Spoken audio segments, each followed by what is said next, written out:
Okay guys, so hello, once again welcome to our YouTube channel Emo Sky। So guys कैसे हो आप लोग? सब लोग वेल ना? Okay, very good. सब लोग वेल, अच्छे से रहो, मेहनत से पढ़ाई लिखाई करो।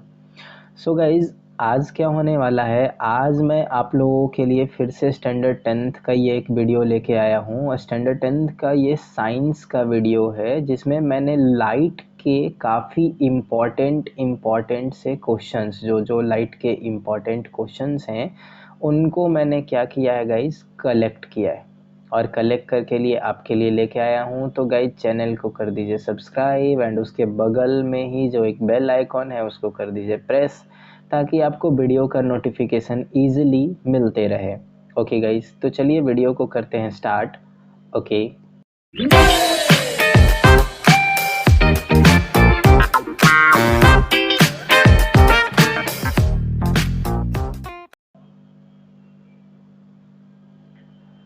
सो गाइज यहाँ पे आप देख सकते हो कि हम लोगों का जो सबसे फर्स्ट क्वेश्चन है, this question is saying that an object is placed. एक ऑब्जेक्ट है जिसको प्लेस किया गया है कितने डिस्टेंस पे? 0.25 मीटर डिस्टेंस पे फ्रॉम अ प्लेन मिरर, एक प्लेन मिरर से। तो ये एक प्लेन मिरर है गाइज, और इस प्लेन मिरर से 0.25 सेंटीमीटर डिस्टेंस पे यहाँ पर कोई ऑब्जेक्ट को क्या किया गया है, रखा गया है। Okay, so the question arises is that the distance between the object and image will be। तो ऑब्जेक्ट और इमेज के बीच क्या डिस्टेंस होगा? तो गाइज सिंपली आप जानते हो कि जब भी प्लेन मिरर में कोई ऑब्जेक्ट हम ए बी रखते हैं तो उसके इक्वल डिस्टेंस में ही यहाँ पर जाकर के इमेज बनता है ए डैश बी डैश। तो इट मीन्स दैट, इसका मतलब ये हो गया कि जितने डिस्टेंस इधर हमारा रहा होगा 0.25 मीटर, उतना ही डिस्टेंस मेरा इधर भी रहा होगा 0.25 मीटर। तो टोटल डिस्टेंस अब क्या हो गया यहाँ से यहाँ तक? Can you tell me? ये हो जाएगा 0.5 मीटर। ओके गाइज, तो कौन सा ऑप्शन जो होगा यहाँ पे हमारे लिए करेक्ट हो जाएगा? हमारे लिए करेक्ट हो जाएगा ऑप्शन नंबर सी, यानी option number C 0.5 will be the correct option. Okay guys, ये वाला ऑप्शन हमारा करेक्ट ऑप्शन हो जाएगा। चलिए मूव करते हैं नेक्स्ट क्वेश्चन पे। तो नेक्स्ट क्वेश्चन है हमारा, the angle of incidence for a ray of light having zero reflection angle. Okay, तो guys incident ray of light के बारे में ऐसा कुछ कहा गया है। तो ये मान लेते हैं हमारा सरफेस है और इस सरफेस पे कोई भी रे ऑफ लाइट जो है ऐसे लेट सपोज आ रहा है। मैं फिर से बना देता हूँ, यहाँ पे ये एरर हो गया है गाइज। ओके, तो मैंने इसको इरेज किया और यहाँ से कोई रे ऑफ लाइट आया है और आकर के लेट सपोज बाउंस बैक किया है। तो बाउंस बैक किया है, तो इस वाले रे ऑफ लाइट, इस तरह के कभी भी कोई भी रे ऑफ लाइट हो गाइज, तो यहाँ पर एक एंगल फॉर्म होता है। ओके, तो यहाँ पर एक एंगल फॉर्म होता है। तो जो एंगल यहाँ पे फॉर्म होगा ये एंगल कहलाता है angle I, angle of incidence, और इधर वाला एंगल कहलाता है गाइज एंगल ऑफ रिफ्लेक्शन, ऐसा कहलाता है। But you was saying that इस क्वेश्चन में आपको ये कहा गया है कि जो एंगल बना है, एंगल ऑफ रिफ्लेक्शन जो बना है लाइट का, वो एंगल ऑफ रिफ्लेक्शन क्या है? Zero, having zero reflection angle. मतलब यहाँ पे जो नॉर्मल आप ड्रॉ करते हो, सिंपली ये नॉर्मल आप ड्रॉ करते हो, तो नॉर्मल से जो लाइट रिफ्लेक्ट हुआ है वो इधर नहीं रिफ्लेक्ट हुआ है, बिल्कुल इसी लाइन पे ही रिफ्लेक्ट हुआ है। तो गाइज इंसिडेंट भी कहाँ रहा होगा? इसी लाइन पे रहा होगा। और ऐसे कंडीशन में इंसिडेंट एंड रिफ्लेक्टेड रे के बीच का जो एंगल होगा वो नॉर्मल के साथ हमेशा कितना डिग्री फॉर्म करेगा? 0 डिग्री फॉर्म करेगा। सो गाइज जो करेक्ट ऑप्शन हो जाएगा वो करेक्ट ऑप्शन आपका हो जाएगा 0। Okay, 0 degree. आगे मूव करते हैं गाइज क्वेश्चन नंबर 3 पे। तो क्वेश्चन नंबर 3 क्या है, आप देखो।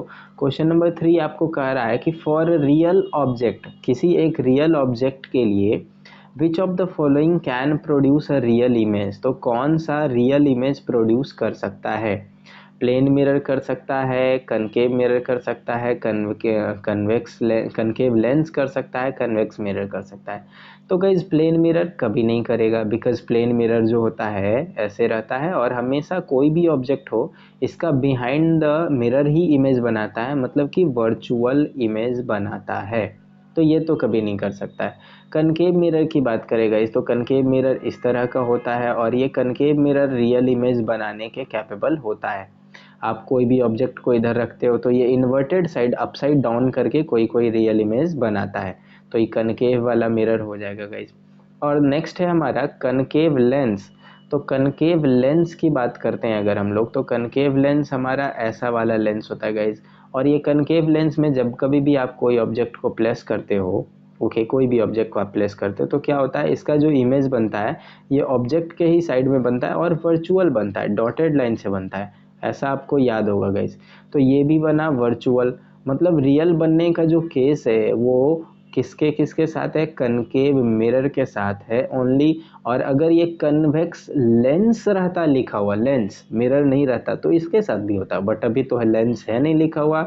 तो गाइज जो करेक्ट ऑप्शन हो गया हमारा वो कौन सा ऑप्शन हो गया, option number B is the correct one. Option number B हो गया हमारा गाइज करेक्ट ऑप्शन, यानी कि ये बी वाला ऑप्शन करेक्ट ऑप्शन हो गया, बाकी सारे जो ऑप्शंस हैं वो रॉन्ग है। Let us move on the question number 4 guys. तो क्वेश्चन नंबर 4 क्या है, which of the following mirror is used by a dentist to examine a small cavity. Okay, तो जो डेंटिस्ट होता है वो स्मॉल कैविटी आपको आपके दांतों की कैविटी देखने के लिए क्या यूज़ करता है, कौन सा लेंस यूज़ करता है। तो guys let suppose just imagine कि ये एक जो है डॉक्टर है, ओके मैं जस्ट इमेजिन करा रहा हूँ लेट सपोज, और ये डॉक्टर जो है आपको एग्जामिन कर रहा है, आप यहाँ पे बेड पे लेटे हुए हो, ओके ये आपके माउथ की कैविटी को चेक कर रहा है, ये आपका मुंह है लेट सपोज, ड्राइंग उतना अच्छा नहीं है जस्ट सपोज करो गाइज, ओके और आपकी कैविटी को चेक कर रहा है। तो इसके सिर पे क्या होता है, एक टॉर्च जैसा कुछ लगा हुआ होता है, एक लेंस लगा होता है, और यहाँ पे कोई भी ट्यूबलाइट या कोई भी लाइट अगर जल रहा होता है तो इस लाइट का सारा रे ऑफ लाइट आता है सबसे पहले कहाँ पे, इसके हेड पे, और देन आफ्टर इसके हेड से रिफ्लेक्ट बैक करके कहाँ जाता है, आपके माउथ की तरफ जाता है, फोकस करता है, ताकि आपके माउथ का जो भी टर्म्स है, जो भी आपके माउथ में कैविटीज वगैरह है वो डॉक्टर को क्लियरली दिखे। तो इसके लिए यहाँ से जितने भी पैरेलल रेज ऑफ लाइट आए ना, ये बल्ब से कैसा रेज ऑफ लाइट आएगा, पैरेलल, तो सारे पैरेलल रेज ऑफ लाइट को क्या करना पड़ेगा, यहाँ पे इसके माउथ में ले जाके फोकस करना पड़ेगा, पेशेंट के माउथ में, ओके तो फोकस करना पड़ेगा मतलब वहाँ पर जा कर के इसको कन्वर्ज करना पड़ेगा। और कन्वर्ज कौन सा लेंस करता है, अगर लेंस की बात करें तो लेंस कौन सा लेंस कन्वर्ज करता है, कॉन्वेक्स लेंस कन्वर्ज करता है। और मिरर की बात करें तो कौन सा मिरर करता है, तो कनकेव मिरर करता है। तो इन दोनों में से कोई ऑप्शन अगर होगा गाइस तो करेक्ट होगा। तो चलिए देखते हैं क्या क्या ऑप्शन है। पहला है कन्वेक्स मिरर, तो गाइज ये तो कभी नहीं हो सकता है। दूसरा है प्लेन मिरर, ये भी नहीं हो सकता है गाइज। तीसरा है concave mirror, yes this is option, देखिए मैंने यहाँ पे बता रखा था ऑलरेडी आपको। तो कनकेव मिरर जो है ये ऐसा कर सकता है, तो correct option will be option number C. Option C जो है गाइज हमारा ये करेक्ट ऑप्शन हो जाएगा। ओके जैसा कि आप यहाँ पे देख भी रहे हो कि option number C concave mirror है गिवन, और कनकेव मिरर मैंने आपको ऑप्शंस भी दिया था। आगे मूव करते हैं गाइज क्वेश्चन नंबर 5 पे। तो क्वेश्चन नंबर 5 है, an object at the distance of 30 centimeter from a concave mirror gets its image at the same point the focal length of the mirror is। okay क्या कहा जा रहा है कि 30 centimetre distance पे, कनकेव मिरर से 30 centimetre distance पे कोई ऑब्जेक्ट रखा हुआ था। ओके तो ये हमने एक कनकेव मिरर को ड्रॉ किया और इस कनकेव मिरर से कुछ सेंटीमीटर दूर, 30 सेंटीमीटर दूर जैसा कि कहा गया ऑब्जेक्ट को रखा गया है। तो इस ऑब्जेक्ट से जो भी इमेजेस वगैरह फॉर्म हुए गाइज, वो इमेजेस भी उतने ही दूर फॉर्म हुआ है, मतलब 30 सेंटीमीटर पे ही फॉर्म हुआ है। ओके तो ऐसा किस कंडीशन में होता है, आपको डेफिनेटली याद होगा, ऐसा तब होता है जब ऑब्जेक्ट कहाँ पे रखा हुआ हो, ये जो ऑब्जेक्ट है वो कहाँ पे रखा हुआ हो, सेंटर ऑफ कर्वेचर पे। कहाँ पे रखा होगा इस सेंटर ऑफ कर्वेचर पे। तो सेंटर ऑफ कर्वेचर पे रखा हुआ है, यानी कि सेंटर ऑफ कर्वेचर का जो डिस्टेंस है मेरा वो है 30 centimetre. And question is asking that the focal length of the mirror will be, focal length क्या हो जाएगा, तो focal length centre of curvature या रेडियस ऑफ कर्वेचर का हाफ होता है गाइस, तो 30/2, 30/2 यानी कि ये कैंसिल आउट कर लो, तो ये कितना आंसर आ जाएगा 15, तो 15 सेंटीमीटर। अब 15 में भी दो ऑप्शन है, एक है प्लस एक है माइनस। तो गाइज आप जानते हो कि ये जो मिरर है वो कनकेव है, और कनकेव मिरर का फोकल लेंथ यहाँ पे लेफ्ट साइड होता है, तो लेफ्ट साइड होने की वजह से ये किस वैल्यू में आएगा, नेगेटिव वैल्यू में आएगा। तो नेगेटिव वैल्यू वाला कौन सा ऑप्शन है, ऑप्शन नंबर सी। तो option number C will be our correct option guys, option number C हमारा करेक्ट ऑप्शन हो जाएगा, बाकी सारे ऑप्शंस क्या हो जाएंगे, रॉन्ग हो जाएंगे। चलिए आगे बढ़ते हैं गाइज नेक्स्ट क्वेश्चन पे। नेक्स्ट क्वेश्चन है हमारा question number 6 and it is asking that an object at a distance of 15 centimetre is slowly moved towards the pole of the convex mirror. Okay, एक ऑब्जेक्ट है, कितने centimetre दूर पे है रखा हुआ, 15 सेंटीमीटर दूर पे, और स्लोली स्लोली इसको मूव कराया जा रहा है पोल की तरफ। तो इमेज जो होगा वो कैसा होगा, तो देखो गाइज सबसे पहले तो मैं आपको यहाँ पे एक कन्वेक्स मिरर बना दूँ ज़रा। तो ये कन्वेक्स मिरर हो गया हमारा। ओके, ड्रॉ करते हैं यहाँ पर एक हमारा कन्वेक्स मिरर, तो हमने ये कन्वेक्स मिरर ड्रॉ कर लिया है, कन्वेक्स मिरर हो गया हमारा। अब इस कन्वेक्स मिरर में जो ऑब्जेक्ट रखा हुआ है, तो ऑब्जेक्ट के बारे में कहा गया है कि 15 सेंटीमीटर पे यहाँ पे ऑब्जेक्ट रखे हैं। तो लेट सपोज ये रेज ऑफ लाइट ऐसे आया गाइज, तो ये बाउंस बैक कर जाएगा, और ये कहाँ से पास होता हुआ फील इमेजिन होगा आपको, ये फोकस से पास होता हुआ इमेजिन होगा। और सेकेंड जो रे ऑफ लाइट आपको यहाँ से मूव करते हुए जाएगा वो आपके सेंटर की तरफ जाएगा, तो इधर कहीं ये सेंटर की तरफ पास किया, ये सेंटर की तरफ पास किया, तो ऑब्जेक्ट का इमेज बन गया यहाँ पे। ओके, अब अगर आप कोई भी दूसरा ऑब्जेक्ट लेते हो, लाइक मैं यहाँ पे एक ब्लैक इंक से लेता हूँ दूसरा ऑब्जेक्ट को, तो ये भी रे ऑफ लाइट ऐसे ही पास करेगा, ये भी यहाँ से फोकस से ही पास करेगा, इसमें कोई इशू नहीं होगा। अब जो दूसरा रे ऑफ लाइट गाइज पास होगा सेंटर ऑफ कर्वेचर की तरफ, तो सेंटर ऑफ कर्वेचर की तरफ पास होने के लिए देखिए यहाँ से क्या हो जाएगा, सेंटर ऑफ कर्वेचर की तरफ अगर हम इसको भेजते हैं, है ना, ये वाला रे ऑफ लाइट को, तो सेंटर ऑफ कर्वेचर की तरफ जाएगा, कुछ इस तरह से जाएगा। तो इसका इंटरसेक्शन कहाँ हुआ, यहाँ पर इंटरसेक्शन हुआ।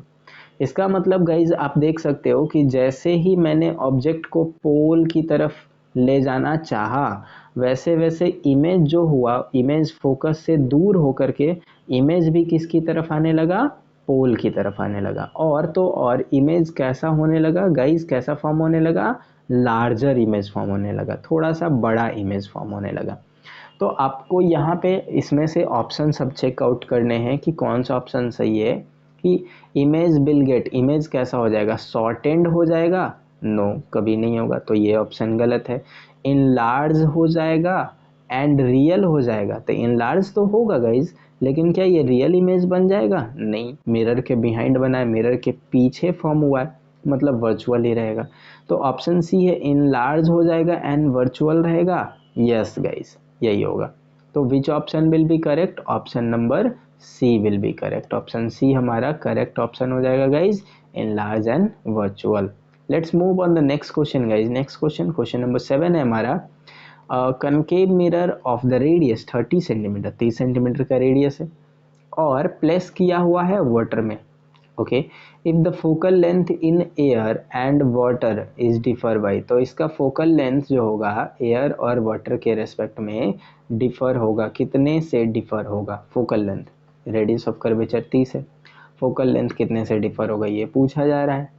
तो फोकल लेंथ गाइज अगर आप कोई भी मिरर रखते हो, मिरर का फोकल लेंथ अगर आप यहाँ पे लेते हो, पैरेलल जो भी रेज ऑफ लाइट आएंगे वो जहाँ इंटरसेक्ट करते हैं वापस रिफ्लेक्ट होने के बाद, उसी को हम क्या कहते हैं, उसी को हम कहते हैं फोकल लेंथ। तो एयर में ये फोकल लेंथ है गाइज, तो वाटर में भी जो फोकल लेंथ होगा वो भी क्या होगा, उतना ही होगा। वाटर में भी जो रे ऑफ लाइट आएंगे parallel, parallel raise of light, उसको वहीं पर ये रिफ्लेक्ट करके बाउंस बैक कराएगा, तो इसके फोकल लेंथ में कोई चेंजिंग नहीं आएगा। तो is differ by, is differ by क्या हो जाएगा, zero, is differ by zero, तो जीरो से डिफरेंस पे आ जाएगा गाइज, जीरो के डिफरेंस पे, तो हमारा जीरो करेक्ट ऑप्शन है। Let us move on the next question. Question number 8 है गाइज हमारा। तो क्वेश्चन नंबर 8 हमारा क्या कह रहा है कि a concave mirror of focal length 20 centimetre. Okay, concave mirror है जिसका फोकल लेंथ 20 सेंटीमीटर होता है। And image having the twice the size of the object, और कैसा इमेज बना रहा है, इमेज बना रहा है ऑब्जेक्ट से दुगना, ऑब्जेक्ट से 2 गुना बड़ा। तो for the virtual position of the object, the position of object will be at, for the virtual position of object, नहीं यहाँ ऑब्जेक्ट नहीं होना चाहिए था गाइस, टाइपिंग मिस्टेक है। For the virtual position of image होना चाहिए था। The position of object will be at, object का पोजीशन कहाँ पर हो जाएगा। ओके तो देखो पहली बात तो मिरर कौन सा है भाई, कनकेव मिरर है, तो ये मैंने कनकेव मिरर ड्रॉ कर लिया। ओके यहाँ पे ये हम कनकेव मिरर ड्रॉ कर लिए। अब कनकेव मिरर ड्रॉ कर लिए तो ऑब्जेक्ट को कहीं भी रखा गया है तो ऑब्जेक्ट से डबल साइज का इमेज बना है, तो डबल साइज का इमेज बना, और वो भी कैसा, वर्चुअल वाला। तो वर्चुअल वाला मिरर के बिहाइंड बनता है गाइज, और ऐसे बड़ा साइज का बन सकता है, डबल साइज का बन सकता है। ओके तो ये मिरर के बिहाइंड बनने का केस तभी आता है जब ये ऑब्जेक्ट कहाँ रखा हुआ हो, पोल एंड फोकस के मिड में रखा हुआ। तो पोल एंड फोकस के मिड में रखा हुआ तो फोकल लेंथ आपका 20 सेंटीमीटर है, मतलब यहाँ तक का डिस्टेंस 20 सेंटीमीटर है, तो ऑब्जेक्ट डेफिनेटली 20 के अंडर रखा हुआ होगा। तो 20 के अंडर का कौन सा ऑप्शन करेक्ट होगा, तो 20 के अंडर ऑप्शन नंबर सी है। तो बिना कोई कैलकुलेशन के आप डायरेक्ट आंसर दे सकते हो कि option number C will be the correct option. Okay guys, option C हमारा करेक्ट ऑप्शन हो जाएगा। चलिए मूव करते हैं अगले क्वेश्चन पे गाइज। तो नेक्स्ट क्वेश्चन है हमारा, the image formed by a concave mirror is real, inverted and same size of that of the object. Concave mirror से रियल इमेज बना है, रियल इमेज बना है तो सेम साइज का बना है, मतलब कि ऑब्जेक्ट जो रहा होगा, ये ऑब्जेक्ट कहाँ पे रहा होगा गाइज, सेंटर पे, सेंटर पे रहता है तो सेम साइज का ऑब्जेक्ट भी बनाता है, रियल इमेज भी बनाता है। तो वही पूछा जा रहा है, position of object should be, position of object क्या हो जाएगा, एट द सेंटर। ओके तो सेंटर वाला ऑप्शन करेक्ट ऑप्शन हो जाएगा, यानी कि option number B will be the correct one. Okay guys, focus पे नहीं हो सकता है, फोकस पे रहता है तो क्यों, क्योंकि ये इनफाइनाइट पे बनाता है image. Between focus and centre नहीं हो सकता, बिटवीन फोकस एंड सेंटर अगर रहेगा गाइज वहाँ पे तो ये इमेज कहाँ बनाएगा, ये इमेज जो बनाएगा ये beyond the centre of curvature बनाएगा। And guys beyond the centre of curvature रहेगा तो ये इमेज कहाँ बनाएगा, between the focus and centre बनाएगा। तो हमारा जो करेक्ट ऑप्शन मैच करता है वो क्या मैच करता है, बी। चलिए मूव करते हैं अगले क्वेश्चन पे।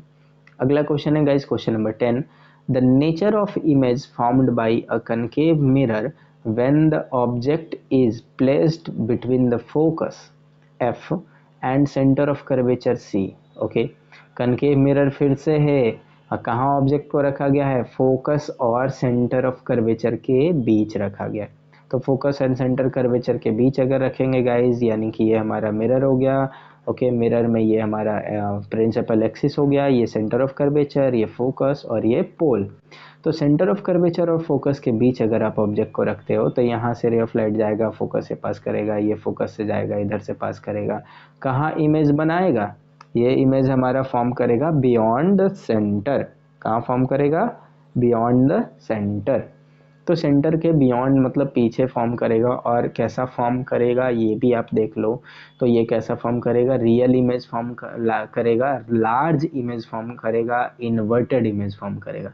तो आपका कौन सा ऑप्शन मैच करता है, रियल, इन्वर्टेड एंड डिमिनिश नहीं, वर्चुअल नहीं, यहीं पे कैंसिल हो गया, real, inverted and enlarge, yes यही फॉर्म करेगा गाइज, ऑप्शन नंबर सी। तो which option will be correct, option number C will be the correct option. अब आगे बढ़ते हैं गाइस क्वेश्चन नंबर नेक्स्ट पे, लेकिन तब तक आप जरा चैनल को कर दो सब्सक्राइब और वीडियो को कर दो लाइक, है ना, ताकि आपको और भी इसी तरह के वीडियोस मिलते रहे और आप अच्छे से खूब तैयारी कर सको और अपने टर्म 1 एग्ज़ाम में 40 आउट ऑफ 40 स्कोर कर सको गाइज। एटलीस्ट 40 आउट ऑफ 40 तो होना चाहिए, है ना, तभी तो मज़ा आएगा, है ना। तब फिर आप पापा से जो डिमांड रख लो, आईफोन भी क्यों ना रख लो, आईफोन 13 भी मिल जाएगा। चलिए मजाक कर रहा था गाइज, ऐसे मिल जाए आपको आईफोन 13, यही मेरी भी इच्छा होगी। और आईफोन 13 से भी आप ज़रा सब्सक्राइब करो हमारे चैनल को। चलिए आगे बढ़ते हैं। The question is the nature of image formed by a convex mirror when the object distance from the mirror is less than the distance placed between the pole and focal point f, the mirror would be, कहता है जो nature of image जो form होगा convex mirror से बनने वाला, convex mirror. तो guys पहले ही देख लो, कन्वेक्स मिरर मतलब ये तो जब भी इमेज बनाएगा तो कौन सा बनाएगा, वर्चुअल ही बनाएगा, रियल तो बना नहीं सकता है कन्वेक्स मिरर। तो सबसे पहले ही हमारा ऑप्शन ए खत्म, ऑप्शन बी खत्म, क्योंकि रियल रियल का आ गया। अब दोनों वर्चुअल है, वर्चुअल है तो अपराइट भी होगा ही होगा, यहाँ तक सही है। अब आगे देखिए क्या कहा जाता है, तो कहा जाता है कि when the object distance from the mirror, mirror से जो ऑब्जेक्ट डिस्टेंस है वो है less than the distance between the pole and focal point, pole and focal point से भी कम डिस्टेंस है, पोल एंड फोकल पॉइंट से भी कम डिस्टेंस है। तो कम डिस्टेंस है मतलब फोकस के अंदर रखा गया, फोकस के अंदर रखा गया तो कैसा इमेज बनेगा, डिमिनिश्ड इन साइज बनेगा। तो option number C will be the correct option guys, C हमारा करेक्ट ऑप्शन हो जाएगा यहाँ पर, ठीक है, C will be the correct one. चलिए आगे बढ़ते हैं नेक्स्ट क्वेश्चन पे गाइस। तो नेक्स्ट क्वेश्चन है हमारा, if a man's face is 25 centimeter in the front of concave saving mirror, concave के saving mirror पे आदमी का फेस 25 सेंटीमीटर पे था, तो producing an erect image of 1.5 time size of the face. Shaving mirror में आप जानते हो सेव करने के लिए जो हम लोग यूज़ करते हैं दाढ़ी बनाने के लिए, तो क्या होता है इसमें हमारा फेस का साइज़ थोड़ा बड़ा दिखता है ताकि हम लोग ईजिली सेव कर सके, ईजिली आसानी से सेव कर सकें। तो 1.5 टाइम लार्जर ये शो किया है साइज। तो focal length of the mirror would be, तो फोकल लेंथ कितना रहा होगा, that is the question. Okay, यानी f is equals to question mark है, f focal length is equals to question mark है। और आदमी कहाँ पे फेस रखे हुए था, 25 पे। तो 25 पे रखने के बाद उसको कैसा इमेज दिख रहा था, 1.5 टाइम लार्जर इमेज दिख रहा था। ओके गाइज, 1.5 टाइम लार्जर दिख रहा था। तो डेफिनेटली है 1.5 टाइम लार्जर कब दिखेगा गाइज, तो जब हम लोग यहाँ पे ऑब्जेक्ट को जो लेंगे वो इसके पोल और फोकस के बिटवीन में लेंगे तब ऐसा दिखेगा, वैसे तो दिखेगा नहीं। तो इसकी वजह से यहाँ से ऑब्जेक्ट के रे ऑफ लाइट जाते हैं, फोकस से पास करते हैं, दूसरा जो रे ऑफ लाइट आप लेते हो सेंटर से पास कराने के लिए लेते हो, और ये बैक साइड में जा कर के यहाँ पे इमेज बनाता है और इमेज को थोड़ा सा लार्जर बनाता है। Okay, little bit larger than the object, object से लार्जर, कितना टाइम लार्जर आप देख ही रहे हो, 1.5 टाइम लार्जर बनाया है ना। तो 1.5 टाइम लार्जर बनाया, तो आपको पूछा जा रहा था यही कि फोकल लेंथ, यानी कि ये जो फोकल लेंथ होगा वो कितना होगा। तो गाइज सिंपल सी बात है, फोकल लेंथ जो होगा वो डेफिनेटली इस आदमी के जितने डिस्टेंस पे फेस रखा गया है उससे ज़्यादा होगा, फोकल लेंथ उससे क्या होगा, उससे ज़्यादा होगा। तो 20। अब बचे आपके पास दो ऑप्शन, यहाँ डी और ए। तो डी ऑप्शन भी नहीं होगा गाइज, यहाँ पे आपका जो करेक्ट ऑप्शन हो जाएगा वो क्या हो जाएगा, ऑप्शन नंबर ए हो जाएगा। ओके गाइज, कैसे, इसको चलिए सॉल्व करके भी देखते हैं तो आपको पता चल जाएगा। ओके, तो सॉल्व करने के प्रोसेस में जाते हो तो देखो आप लोग आओगे पहले HI/HO is equals to -V/U। अब HI हाइट ऑफ इमेज भी ऑब्जेक्ट के लिए प्लस में होगा, हाइट ऑफ ऑब्जेक्ट भी प्लस में होगा क्योंकि दोनों ऊपर की ओर है, इसको प्लस माइनस कर नहीं सकते हैं, और ये तो -V/U होता ही है। तो HI/HO का जो रेशियो है इसको कैंसिल आउट करके कहा गया है कि 1.5 टाइम है, और इधर V/U में U जो है, U वो 25 सेंटीमीटर पे है, U कितने सेंटीमीटर पे है, 25 सेंटीमीटर पे। तो -V यानी कि V का वैल्यू क्या आ जाएगा गाइज, तो V का वैल्यू माइनस नहीं होगा एक्चुअली, यहाँ U जो माइनस होगा उसके साथ कैंसिल आउट हो जाएगा। तो V का वैल्यू जो हो जाएगा वो हो जाएगा 25 इंटू 1.5। तो 25 इंटू 1.5 करोगे गाइज आप तो 15 पचे 75, 5 बच गया 7, 15 दूनी 30, 7 37, 37.5 आ जाएगा। 37.5 भी का वैल्यू आ गया। अब आप f कैलकुलेट कर सकते हो चाहो तो, 1/f is equals to 1/b plus 1/u। तो f तो निकालना ही है, 1/b का वैल्यू आप रखोगे 1/37.5 और यहाँ पे हो जाएगा -1/25। इसका पॉइंट चाहो तो आप हटा लो और ऊपर 10 कर लो, और कैंसिल आउट भी करना चाहते हो तो कर लो, 5 से 2 टाइम, और ये 5 से 5 7 या 35, 5 2 5 5 जा 25 यानी 1/75 टाइम। अब गाइज 75 एंड 25 का एलसीएम ऑफ कोर्स 75 ही होगा, तो यहाँ रह जाएगा 2 और यहाँ रह जाएगा ये -3, यानी कि गाइज यहाँ पे क्या आ जाएगा हमारा वैल्यू, यहाँ पे वैल्यू आ जाएगा 1/f इज इक्वल्स टू -1/75, है ना। तो इसके अकॉर्डिंग f का वैल्यू क्या आ जाएगा गाइज 75 सेंटीमीटर आंसर माइनस में। तो करेक्ट ऑप्शन जो होगा हमारा क्या हो जाएगा 75 सेंटीमीटर करेक्ट ऑप्शन हो जाएगा। तो क्वेश्चन नंबर 13 है, as light travels from rarer medium to denser medium it will have, अगर कोई भी रेयरर मीडियम से डेंसर मीडियम की तरफ कोई भी रे ऑफ लाइट जो है वो मूव किया है, रेयरर मीडियम से आते हुए ऐसे डेंसर मीडियम की तरफ, तो क्या होगा, increase the velocity, decrease the velocity, decrease the wavelength और both, this is the option guys. तो यहाँ पे क्या होगा, decrease the velocity, velocity decrease हो जाता है क्योंकि डेंसर मीडियम में आप आए हो, तो डेंसर मीडियम में लाइट की स्पीड कम होती है गाइस, तो यहाँ पे क्या हो जाएगा डिक्रीज्ड द वेलोसिटी, यानी कि option number B will be the correct option guys. Okay, option B हमारा करेक्ट ऑप्शन हो जाएगा। चलिए आगे बढ़ते हैं गाइस नेक्स्ट क्वेश्चन पे, क्वेश्चन नंबर 14 है हमारा, and question number 14 is saying the angle of incidence I and the refraction angle R are equal in a transparent slab, transparent slab में इक्वल था। ओके, एंगल आई का value और किसका value, angle R का value, then the value of I is, तो I का value क्या रहा होगा। तो गाइज देखो, कभी भी आप यहाँ पे जो स्लैब लोगे, ट्रांसपेरेंट टाइप का जो स्लैब है, ठीक है, तो डेफिनेटली स्लैब जो बना हुआ होगा वो ग्लास वगैरह का बना हुआ होगा, तो और लाइट जो आ रहा है, इंसिडेंट रे ऑफ लाइट, वो आई कहीं ना कहीं एयर से ही आएगा, रे ऑफ लाइट एयर या वैक्यूम से आएगा, तो एयर से ग्लास में कभी भी जाएगा तो ये बेंड होना ही होना है, तो यहाँ पे एंगल ऑफ इंसिडेंस और एंगल ऑफ रिफ्लेक्शन का जो एंगल है वो चेंज होगा ही होगा। तो ये लेकिन कह रहा है, क्वेश्चन तो कह रहा है कि चेंज नहीं हुआ है, इक्वल है, तो ऐसा दो ही सिचुएशन में हो सकता है। पहला सिचुएशन कि एंगल ऑफ इंसिडेंस जब 0 डिग्री पे हो, मतलब ये जो हमारा जो भी ग्लास स्लैब है, ग्लास स्लैब पे बिल्कुल परपेंडिकुलर रे ऑफ लाइट आया हो, तो परपेंडिकुलर आएगा, angle I is equal to 0 बनाएगा, तो एंगल आर का भी वैल्यू क्या हो जाएगा 0 हो जाएगा, यानी कि इक्वल हो जाएगा। और दूसरा सिचुएशन है गाइज ये कि ये जो ग्लास स्लैब है या दूसरा जो भी मटेरियल है, ये भी एयर के जितना ही डेंसिटी रखता हो, एयर के जितना ही डेंसिटी रखता हो, तब ये पॉसिबल है।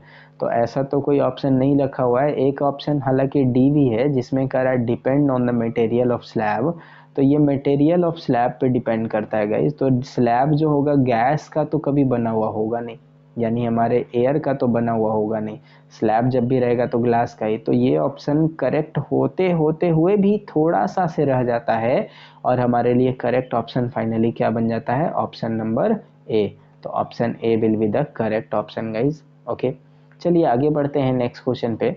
नेक्स्ट क्वेश्चन हमारा 15 नंबर क्वेश्चन है, the refractive index of a transparent medium is greater than 1, transparent medium है कोई और उसका रिफ्रैक्टिव इंडेक्स निकाला गया, यानी कि आर आई निकाला गया, तो आर आई जो है वो ग्रेटर देन 1 है, आर आई का जो वैल्यू है वो क्या है 1 से बड़ा है। तो गाइज आर आई को आप हटा करके क्या लिख सकते हो, एन सी बाई वी लिख सकते हो, speed of light in vacuum by speed of light in medium, और अगर ये बड़ा है 1 से, इसका मतलब आपका जो सी होगा वो बड़ा होगा 1 से, वन से, सॉरी 1 से नहीं, भी से, भी को आप क्रॉस मल्टीप्लाई करके इधर ले जाओ 1 की तरफ, तो सी जो होगा वो ग्रेटर देन होगा भी से आपका बड़ा होगा, तो सी बड़ा है, यानी कि वैक्यूम में जो स्पीड है गाइज वो बड़ा है मीडियम के स्पीड से, जो भी मीडियम में लाइट जा रहा है उसके मीडियम के स्पीड से जो है वो क्या हो जाएगा, बड़ा हो जाएगा।